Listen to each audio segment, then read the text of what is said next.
All right, welcome back to the listener's commentary on the book of Hebrews. Before we jump into the content of this recording, just wanted to note, in case you missed it on the last recording, that the new listenerscommentary.com website is up and rolling. That means there's a new version of the Study Hub. It includes all my online courses, and we're just going to keep building out that platform over time, adding more courses, adding more supplemental material to the audio, maps, charts, pictures, and things like that. So that's all available at listenerscommentary.com. If you click the little sign up button up in the upper right-hand corner, it'll take you to a page where you can at least review what's there about the Study Hub and investigate that if that sounds like something that might be helpful to you. All right, in this recording, we're going to be looking at Hebrews chapter 11, 1 through 16. And the reality is, Hebrews chapter 11 is all one big unit of thought, but it's a big unit of thought. And so for the sake of time on the recordings, I've broken it into two, Hebrews 11, 1 through 16, and then Hebrews 11, 17 to the end of the chapter. But just know that it all goes together as one unit of thought, really making one big point. And here's the way that point works. Chapter 10 of the book of Hebrews ends with a quote from Habakkuk chapter 2 about how the righteous person is a person who lives by faith. Well, that then becomes the focus of chapter 11. In fact, the word faith is used 24 times in this chapter. And the real point is this. We need to follow the example of the Old Testament faithful. And the central idea isn't just the topic of faith, like this is just all about faith. It's actually that faith or faithfulness is what leads people to be commended or approved in the Old Testament scriptures. So when you read the scriptures, the Hebrew scriptures, the Old Testament was the scriptures they had. When you read that, what led people to actually be commended or approved in those scriptures? Well, it was the fact that they lived by faith and were faithful even when it was difficult or hard. In fact, you see this idea of faith is what leads to approval or commendation at the beginning and at the end of chapter 11. So Hebrews 11:2 says, "For by it," that is by faith, "the people of old gained approval." They were commended. They gained a testimony is the idea. And then at the end of chapter 11, in verse 39, and all of these, all the examples that he's just listed off, having gained approval, same word, having gained commendation, having gained a testimony through their faith. And then he finishes the thought. And so that's really the idea, is that just as Habakkuk 2 says, the righteous person will live by faith, well, here's a bunch of examples of people who did that, and that's how they gained a testimony or gained approval, is for their faith. And so they were faithful to the end. They gained a testimony or approval for it. They are the original reader's example. They are our example of what it looks like to live by faith. But before he builds that list of examples, he begins with a general description of faith in verse 1. So this is what he says in Hebrews 11:1. Now, faith is the certainty of things hoped for, a proof of things not seen. There's actually some difficulty in exactly how to translate the words certainty and proof in this sentence. And the reason is because there's just variety in the meanings of the words. One of the realities about words is they have a range of meanings. Think, for example, of the English word rose. It can refer to a flower. It can refer to getting up, right? So it has a range of meanings, and that's just how words work. Well, the word translated certainty is hypostasis in Greek, and it's difficult to translate. For example, it occurs 20 times in the Greek translation of the Old Testament, the Septuagint, but it translates 12 different Hebrew words. In the New Testament, it only occurs 5 times, twice in 2 Corinthians and then 3 times here in Hebrews, and that just makes it challenging to totally get a grasp on the meaning of the word. But there's really 2 big categories of translations and both have shown up in various translations of Hebrews. The first is the idea of essence or substance. So you see this word hypostasis in Hebrews chapter 1, verse 3, referring to Jesus the Son, saying that the Son is the very image of God's hypostasis, God's essence or God's substance. When this word is translated that way here in Hebrews 11, it reads something like, faith is the substance of things hoped for. That was the King James Version. Or the New English Bible says faith gives substance to our hope. So that's one possibility, essence or substance. The idea would be that faith is the foundation of the things that is hoped for. The other big category of meaning is certainty or confident assurance. That's the one you see in the translation I just read. Faith is the certainty of things hoped for. And we've seen it used this way in Hebrews already. If we hold fast the beginning of assurance, that's hypostasis, beginning of the certainty firm until the end, Hebrews 3:14. It's not talking about substance or essence there. It's talking about assurance or certainty or confident assurance. And so which one is it here? Well, it's just not clear exactly what it is, 100%. But as we work through the sentence and look at the next word that's unclear, proof, and then we look at the examples that follow, I think certainty is probably our best option. So let's keep talking about this sentence, and then I'll show you how I think we can read it clearly once we get the whole sentence. The other word that we need to understand is the word translated proof. And once again, that's a little difficult to translate because this is the only place that word is used in the New Testament. But it was used in the greater Greek-speaking world for the proof or the evidence of something that was in dispute. And here in Hebrews 11:1, this word proof amplifies what he just said about faith being the hypostasis of things hoped for. So it's the hypostasis of things hoped for, that is, the proof of things not seen. And scholars have debated the exact meaning of these two words, hypostasis, certainty or substance, and proof. But when you read all of chapter 11 and track how the examples operate, I think we get a pretty good sense of how we should understand verse 1. In the following examples of all the faithful from the Old Testament, it works like this. You have the promises of God that those faithful people hope for, but they haven't seen the fulfillment of those promises just yet. They're unseen. Well, faith, their faith and faithfulness demonstrates, proves, or evidences the certainty of those promises, even though they're not realized or not seen yet. That's what's emphasized in each of the examples in the list that follows. And so as the author unpacks this in the examples that follow, we get a clear glimpse of the kinds of things he has in mind by unseen. It means invisible things, such as the existence of God, but mostly here in chapter 11, it refers to future things. Things that haven't happened yet because God promised them, but they haven't become a reality just yet. So they're unseen. So here's the way Hebrews 11 verse 1 works. Faith is the proof that there's certainty, or maybe substance, to the things hoped for that are as yet unseen. That's what he's getting at in verse 1. Faith demonstrates the reliability of the promises of God that these faithful people are hoping for, even though they haven't seen the fulfillment of those promises. That's verse 1.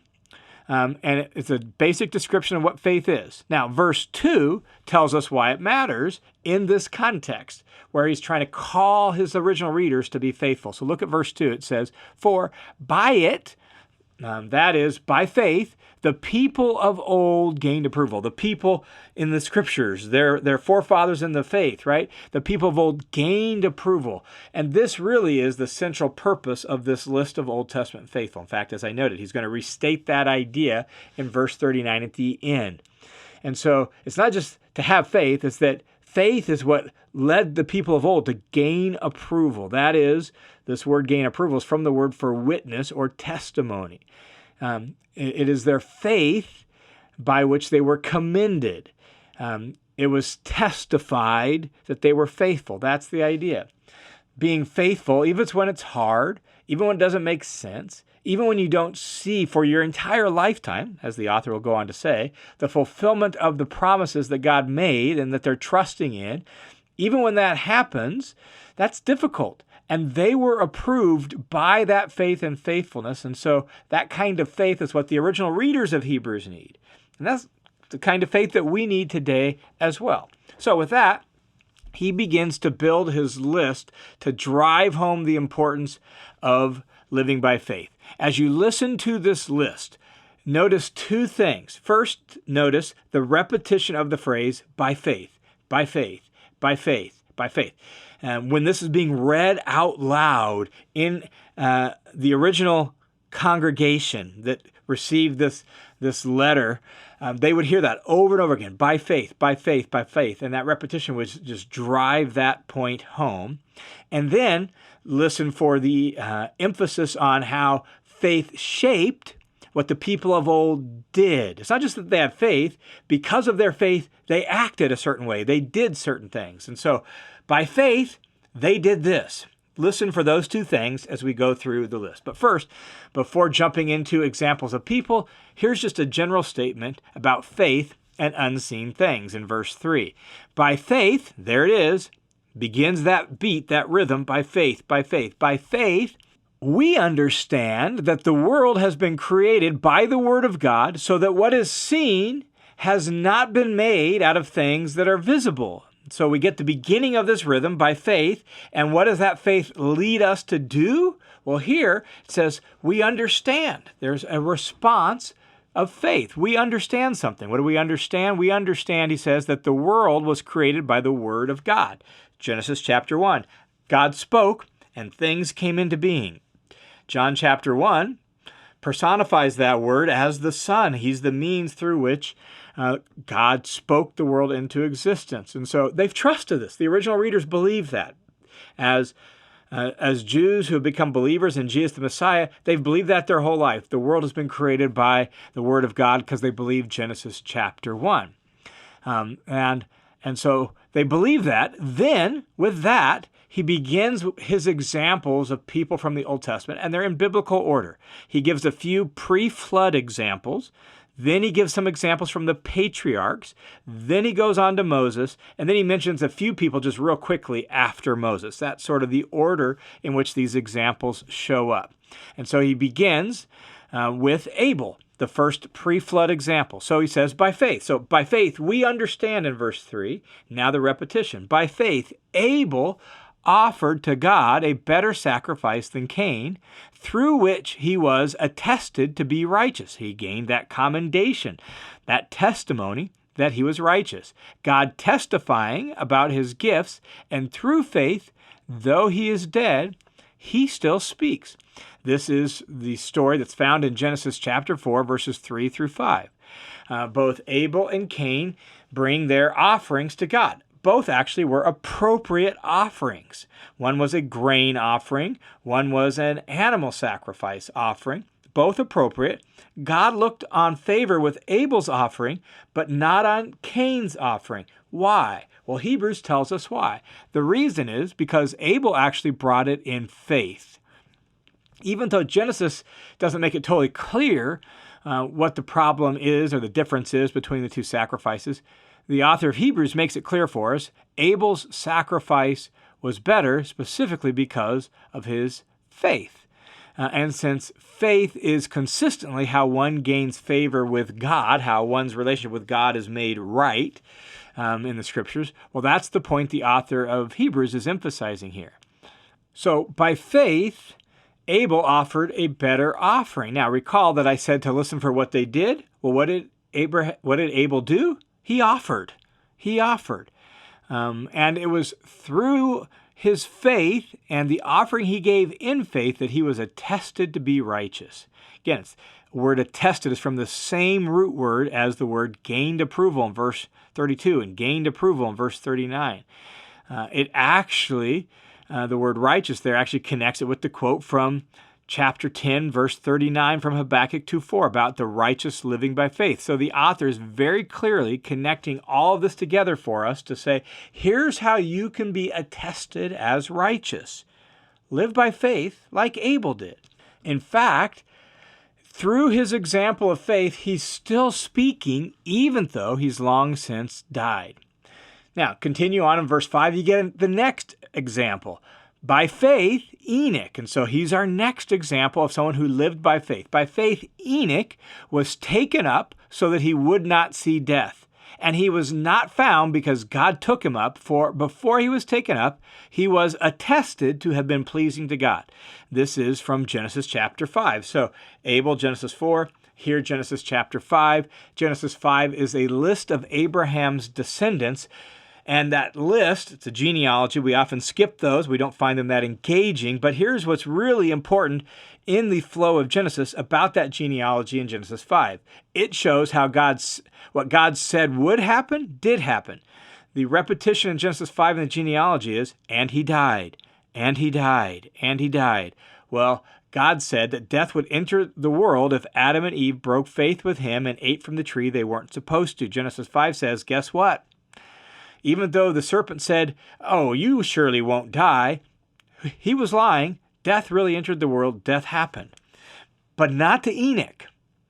Enoch is the only break from that refrain in Genesis 5. And he died, and he died, and he died. But in Genesis 5, 21 through 24, we get Enoch, and it says, he walked with God, and he was not because God took him up. And so he experienced some unique sort of thing where he avoided death because of his faith. He was living in loyal companionship with God, hence faith, and thus God took him.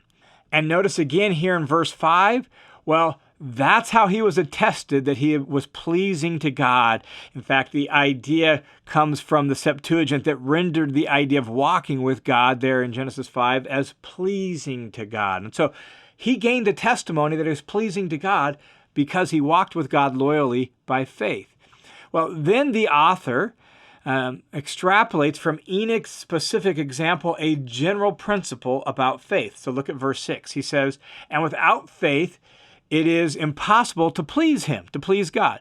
For the one who comes to God must believe that he exists and that he proves to be one who rewards those who seek him. And so according to verse 6, the faith that pleases God involves two specific things. Believes that God exists and believes that God rewards those who seek him faithfully. And that's really going to be the emphasis in the example of the rest of the Old Testament faithful that he's going to mention here in Hebrews 11. They looked forward to the greater reward. They looked forward to what was to come, even if they didn't experience it in their lifetime. And so to live by faith entails looking to a future reward that comes from God. Now, with that, then, he picks up his refrain again, and he picks up the next example, Noah. So verse 7, by faith, Noah, being warned by God about the things not yet seen, right? Things that hadn't happened, didn't rain yet. Those are the unseen things. So he was warned about things that he didn't see in reverence, in piety, that is, in trust by God and piety towards God. By faith, Noah prepared an ark for the salvation of his household, by which he condemned the world and became an heir of the righteousness which is according to faith. What did Noah's faith lead him to do? Well, he prepared an ark. He built an ark. And there were two results of his faithful action. On one hand, he condemned the world, right? His actions demonstrated that God's judgment was coming on the world. And so for the whole time he's building that ark, he's waiting and hoping and trusting that what God said is going to happen, that God's going to judge the world by sending a flood. And thereby, he becomes a living testimony that the world is under judgment and condemnation. And the second result is he himself was justified. He became an heir of the righteousness which is according to faith. That's the whole point of Habakkuk chapter 2. He demonstrates that even well before the prophet Habakkuk was told this by God, this is the way those that are in right relationship with God live. They live by faith. And so Noah is an example of, for all people of all time, of how to become right with God, and that is through trusting him in faith, by living by faith. Then the author moves on in the biblical story to Abraham. And so he says in verse 8, by faith, Abraham, when he was called, obeyed by going out to a place which he was to receive for inheritance, and he left not knowing where he was going. Notice that. Not knowing where he's going means it's unseen. He's going someplace he's never seen before. We're now saying the same idea in different sorts of ways. And so by faith, Abraham, he dealt with some unseen things as well. How did he deal with that? Well, he obeyed by going out when he was called. That's what he did. He obeyed. Now, the author of Hebrews actually gives extensive attention to Abraham, and the reason for that is because Abraham is the founding father of the Jewish people. He was the one through whom God's promise was carried forward. He's like the poster child of being deemed righteous through faith, Genesis 15:6, right? And so he begins this extensive treatment of Abraham here in verse 8, and he does so with Abraham's call to leave his family and homeland. You can read the account in Genesis chapter 12. Let me just read you a few verses. The first 3 verses of Genesis 12 says this. Now, the Lord said to Abram is the shortened version of Abraham, go from your country and from your relatives and from your father's house to the land that I will show you. And I will make you into a great nation, and I will bless you and make your name great, and you shall be a blessing. And I will bless those who bless you, and the one who curses you I will curse, and in you all the families of the earth will be blessed.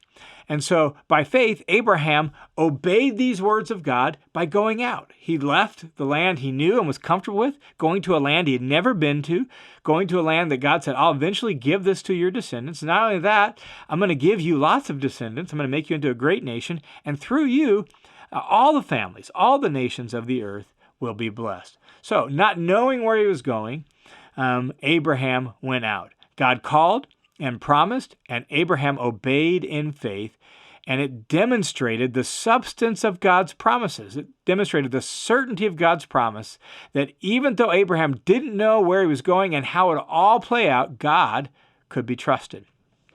The author of Hebrews then continues with the story of Abraham in verse 9, saying, by faith he, that is Abraham, lived as a stranger in the land of promise, as in a foreign land, living in tents with Isaac and Jacob, fellow heirs of the same promise. And so he lives as a stranger. The idea of the word there is resident alien, a foreigner. And so he's living as a stranger or a resident alien in a foreign land, living as a nomad among the established inhabitants. That's the point of living in tents. He's a nomad. He doesn't own this land. God had said he's going to give him this land, but right now he doesn't own this land.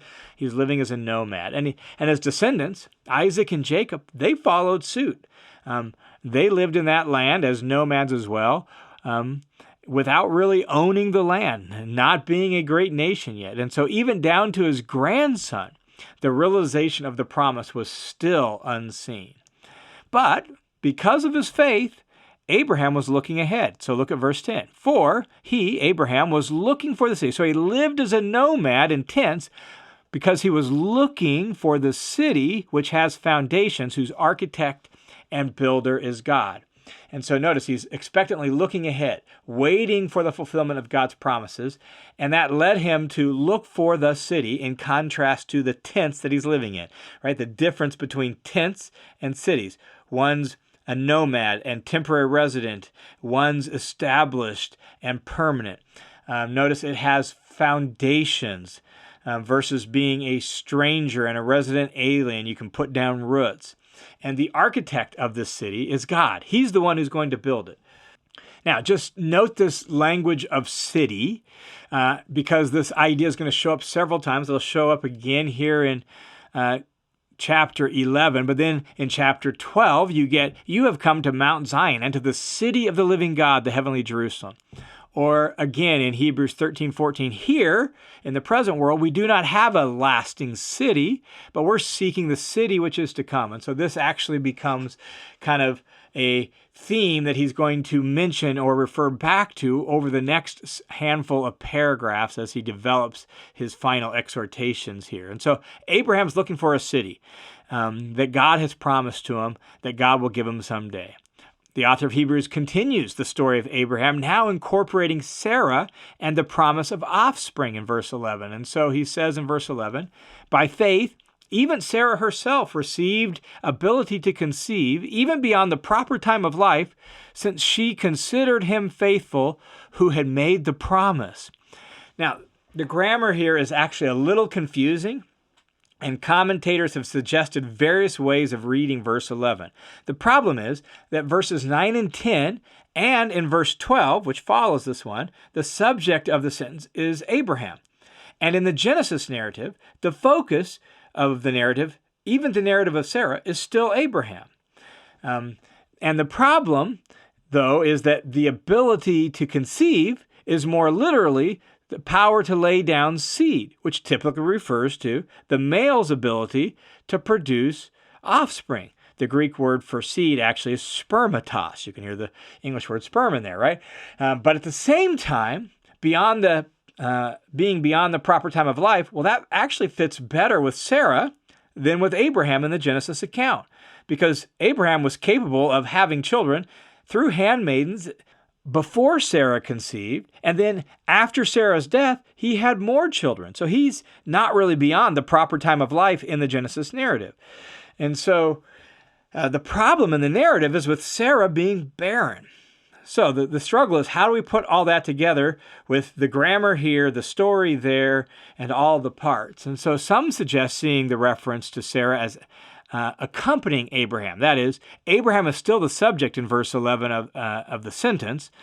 He received the power to lay down seed, and he considered God faithful, and obviously that involves Sarah too. Like, she's an accompaniment to that. But one challenge to this is, no one in the Greek-speaking church in the first few centuries of church history read it that way. And since they were more fluent in Greek, we should probably at least push pause and consider that. Others have suggested maintaining Sarah as the subject of the verse and see the idea of laying down seed as referring more to seed in the sense of offspring or descendants. That's actually the way Genesis uses the word seed or offspring. It uses it not for physically being able to conceive children, but for offspring rather than semen. And so either way you read this, the point is essentially the same.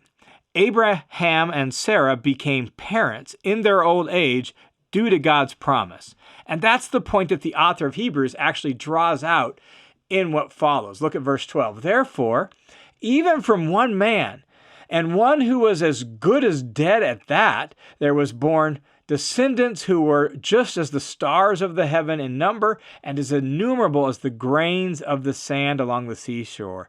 At the center of what God had promised Abraham was descendants. In Genesis 12, we noted that he was going to be made a great nation, lots of descendants. But then several times through the life of Abraham, God actually restates that promise. And so some of the same language that's here in verse 12 of Hebrews actually comes from Genesis 15. Genesis 15:5 says, and God took Abraham outside and said, now look towards the heaven and count the stars if you're able to count them. And God said to him, so shall your descendants be. Then Abraham believed the Lord, and he credited it to him as righteousness. Or again, in Genesis 22:17, indeed, God says, I will greatly bless you, and I will greatly multiply your seed as the stars of the heavens, and as the sand which is on the seashore.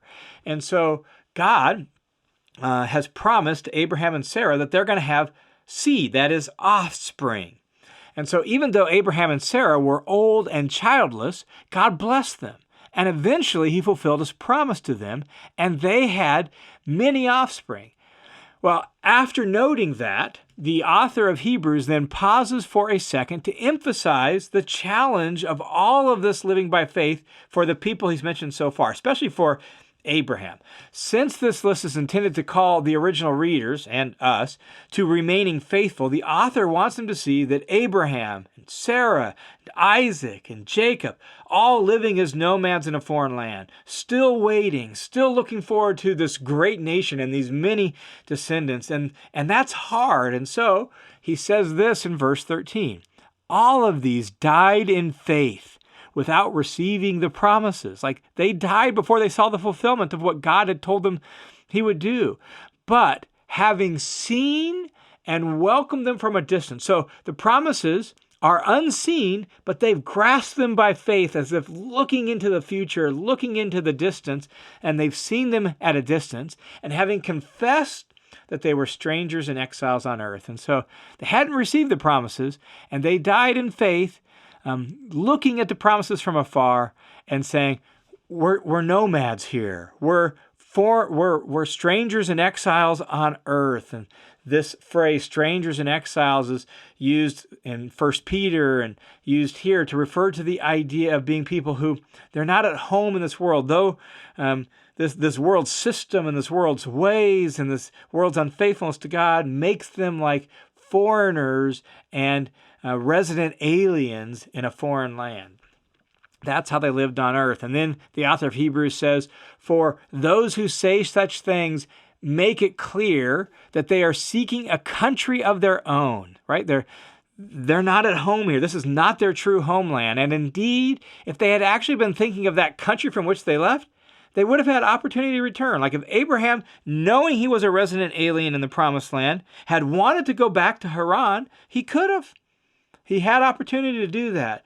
But as it is, verse 16, they desire a better country, that is a heavenly one. So the author of Hebrews is saying they could have gone back to their earthly country when it got hard, when God hadn't fulfilled the promises through their whole life, but they didn't. They trusted the promises of God because they were actually looking for a homeland that's from heaven, that is from God. That word country there in verse 14, that's what it refers to, fatherland or homeland. And they're thinking of the country from which they had left out as like they're looking for a new homeland. But as it is, they desire a better country. That's a better homeland. And so being nomadic people, going back to home would have been relatively easy. They could have just packed up their tents and gone back, but they didn't because they were living by faith. And they were seeking the homeland, the country that God had promised. And notice the idea of return in this little segment in verses 14 through 16. Return has a powerful rhetorical impact for the original readers because they are considering a return of their own. They're wanting to return to Judaism. But in contrast to that, Abraham didn't return. He had no willingness to go back to the old ways he grew up with and the old place he grew up that was comfortable. And so the author then of Hebrews ends this section by saying, therefore, God is not ashamed to be called their God, for he has prepared a city for them. They gained this commendation from God. He's not ashamed to be associated with them and to be called their God, and he's prepared a city for them. They might be living as nomads now, but there is an eternal city that lies ahead, and he has prepared a permanent place for them, a true city, in contrast to the tents they lived in for their whole life as foreigners. All right, that's the first half of Hebrews chapter 11. The second half will pick up at that point and actually pick up with Abraham and then carry the emphasis forward to emphasize this theme of the importance of living by faith. And so we'll pick that up in the next recording. But before we leave this recording, I just want to say a huge thank you to those of you who support the Listener's Commentary. The Listener's Commentary is a listener-supported, crowd-funded Bible teaching ministry that's made possible by the generous support of ordinary people just like you and me. And so to those of you who support this ministry, thanks a ton. And if you've been impacted in any way by this ministry and you want to share the blessing of this ministry with more and more people, would you consider joining the team of supporters? You can do that by going to listenerscommentary.com, clicking the Give button, and setting up a one-time or a recurring donation right there on that page. So thanks a ton for your support.